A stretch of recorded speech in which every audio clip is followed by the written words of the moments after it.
The studio held 200 people that night. Not one of them was breathing. Jack Lemmon sat across from Johnny Carson, hands clasped together, leaning forward in that guest chair like he was confessing something he'd carried for decades. And Johnny Carson, the man who could defuse anything with a raised eyebrow or a perfectly timed pause, sat completely frozen.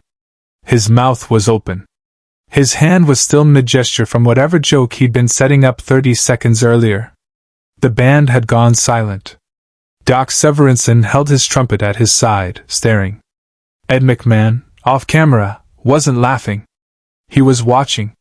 Everyone was watching. Because Jack Lemmon had just said 7 words. 7 words that weren't supposed to be said on television. 7 words that changed the temperature of the entire room. How did we get here? It was October 1974. The Tonight Show was in its prime. Johnny Carson had been hosting for 12 years, and by now, the rhythm of the show was second nature. Monologue. Desk piece. First guest.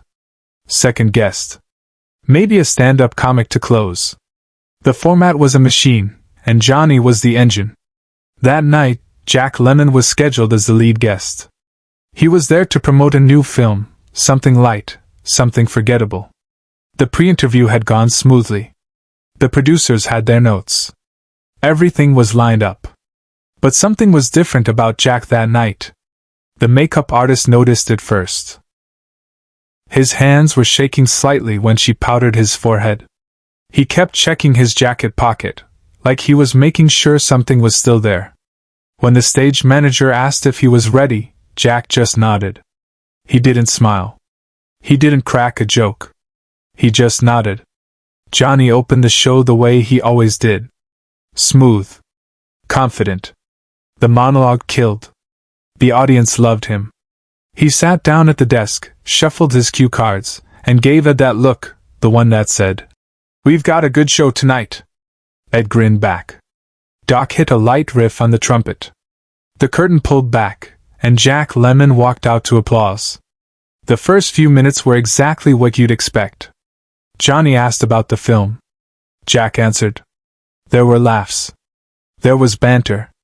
Johnny leaned back in his chair, relaxed, doing what he did best, making his guest feel like the most interesting person in the world.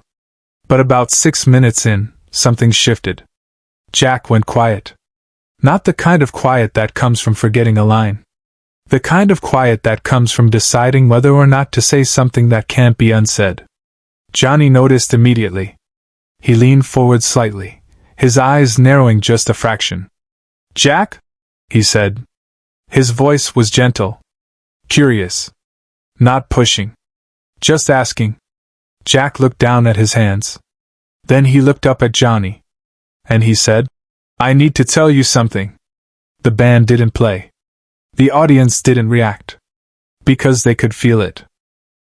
Whatever this was, it wasn't part of the show. Subscribe and leave a comment, because the most powerful part of this story is still ahead. Johnny glanced at the producers in the booth. One of them was already on the phone, probably with the network. But Johnny didn't care. He turned back to Jack and said, "Okay." Just that. "Okay." Jack reached into his jacket pocket and pulled out a folded piece of paper. It was old. The creases were worn, like it had been folded and unfolded 1,000 times. He set it on Johnny's desk, but he didn't open it. Not yet. 3 weeks ago, Jack said, his voice steady but quiet, "I got a letter. From a woman in Ohio. Her name was Helen." He paused. "She said her son watched this show every night. He was sick. Terminal. 14 years old." Jack's voice cracked on the word 14, but he kept going. "She said he loved watching you, Johnny. Loved watching me. Loved all of it. It was the only thing that made him forget, even for an hour, what was happening to him." The camera stayed on Jack. Johnny's face was unreadable, but his hand had moved to the edge of the desk, gripping it. "She wrote to me," Jack continued, "because she wanted me to know that her son, Danny, he passed away 2 days after she mailed the letter. And she said..." Jack stopped. He unfolded the paper, his hands trembling now. She said the last thing Danny told her was, "Tell Jack Lemmon I said thank you." The studio was silent. Not the kind of silence that happens during a commercial break. The kind of silence that happens when 200 people realize they're witnessing something they were never supposed to see. Johnny didn't move. His eyes were locked on Jack. And then, slowly, he reached across the desk and took the letter. He read it. He didn't read it out loud. He didn't need to. You could see it on his face. The weight of it. The humanity of it. When Johnny finally looked up, his eyes were wet. He set the letter down carefully, like it was made of glass. And then he did something no one expected. He stood up. He walked around the desk. And he put his hand on Jack's shoulder. "Jack," he said, his voice barely above a whisper. "Thank you for telling me." Jack nodded. He couldn't speak. Neither could Johnny. So they just stood there, in front of millions of people, two men who'd spent their entire careers making people laugh, now sharing a moment of grief so raw it couldn't be scripted. Carson stopped mid-monologue. The entire studio froze. And then Jack Lemmon said the 7 words. He looked directly at the camera. Not at the audience in the studio. At the camera. At the millions of people watching at home. At the parents sitting next to their kids. At the people in hospital rooms. At everyone who'd ever felt alone. "Your life matters. You are not forgotten." The words hung in the air like a prayer. Johnny's hand was still on Jack's shoulder. The camera held on them. No one cut away. No one went to commercial. The director in the booth knew this was television history happening in real time. Doc Severinsen, without anyone telling him to, brought the trumpet to his lips and played the softest, most achingly beautiful note you've ever heard. It wasn't a song. It was a sound. A breath. A heartbeat. The audience didn't clap. They couldn't. Some of them were crying. Some of them were just staring, trying to process what they'd just witnessed. And then, slowly, one person stood. Then another. Then another. Until the entire studio was on its feet, not applauding, just standing. Bearing witness. Johnny looked at Jack. Jack looked at Johnny. And Johnny said, "We'll be right back." His voice cracked on the last word. The show went to commercial. Backstage, he made a choice no producer would have ever allowed. When they came back from break, Johnny was alone at the desk. Jack had gone backstage, too emotional to continue. Johnny looked at the camera, and for once, he wasn't Johnny Carson the host. He was Johnny Carson the human being. "Ladies and gentlemen," he said, "what you just saw, that's why we do this. Not for the laughs. Not for the ratings. For moments like that. For people like Danny. For parents like Helen. For all of you watching right now who need to hear this, you matter. Your story matters. And we see you." He paused. Then he smiled, not the Carson smile, but something softer, more vulnerable. "We're going to take the rest of the night off. Jack and we need a minute. And I think maybe you do too. So go hug someone you love. Call someone you haven't talked to in a while. And remember Danny. Because he reminded all of us tonight what this is really about." The screen faded to black. No second guest. No musical number. Just black. And in living rooms across America, people sat in stunned silence, many of them reaching for the phone, many of them wiping their eyes, all of them feeling something they hadn't felt in a long time: connection. The next day, NBC's switchboard was flooded. Thousands of calls. Thousands of letters. People sharing their own stories of loss, of hope, of gratitude. Helen, Danny's mother, was contacted by the network. She was invited to visit the show. When she came, Johnny met her privately, off camera. He gave her the letter back, framed.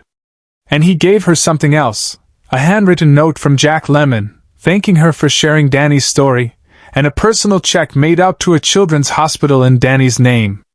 That moment became legend. Not because it was planned. Not because it was polished. But because it was real. Because Johnny Carson, the king of late night, the master of comedy, had shown the world that sometimes the most powerful thing you can do is stop performing and start being human. But this was the moment no one in the studio, nor anyone at home, ever saw coming. The producers didn't know what to do. In the control room, phones were ringing off the hook. Network executives were demanding answers. What just happened? Did we lose the feed? Why did Carson stop the show? But the director, a 20-year veteran who'd seen everything, just shook his head and said, "Leave it. Don't touch it. This is bigger than us."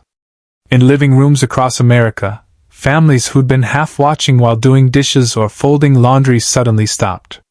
They called their neighbors. They woke their kids. They sat down in front of the television and watched the rest in complete silence.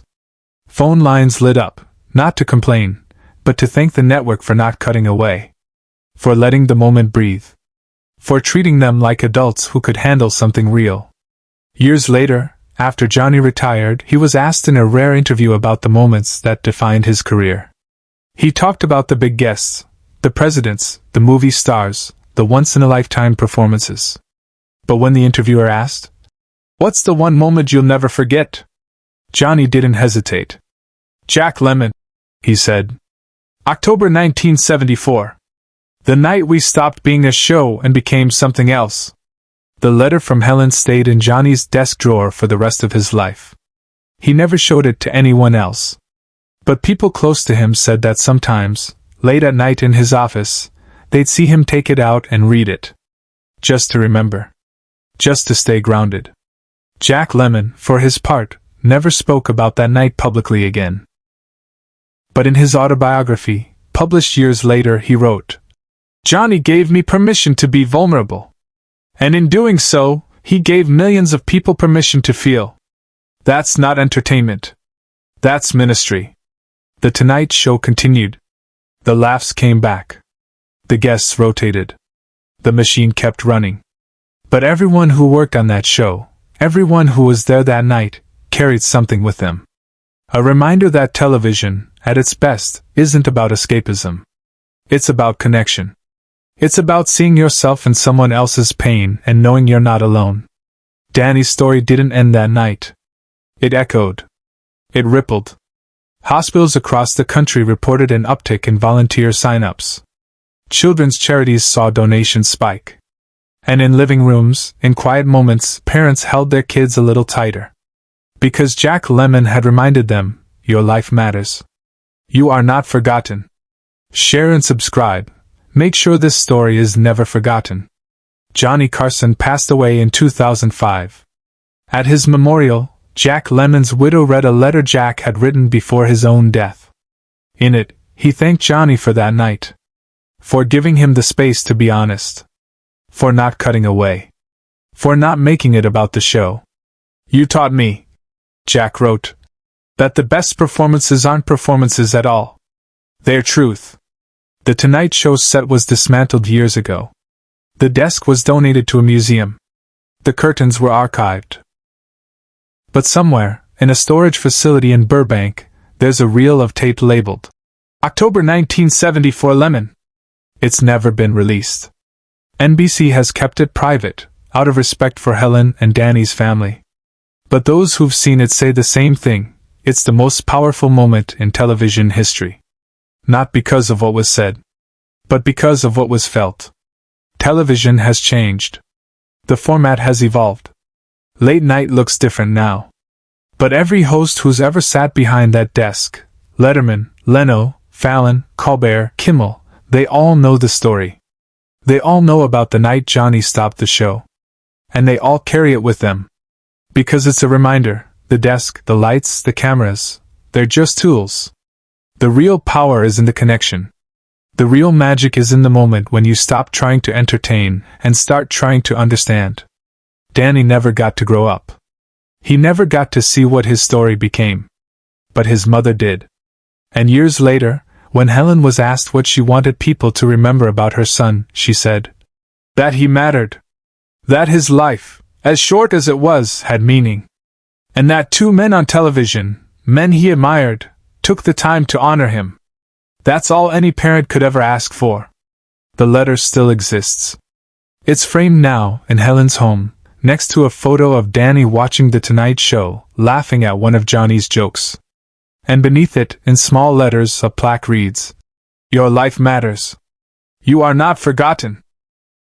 Because that's what Johnny Carson and Jack Lemmon gave us that night. Not a show. Not a moment. But a promise. A promise that in a world that moves too fast, in an industry built on artifice, there's still room for truth. There's still space for grief. There's still power in saying, simply and honestly, I see you. You matter. You are not alone. And sometimes, that's all anyone needs to hear.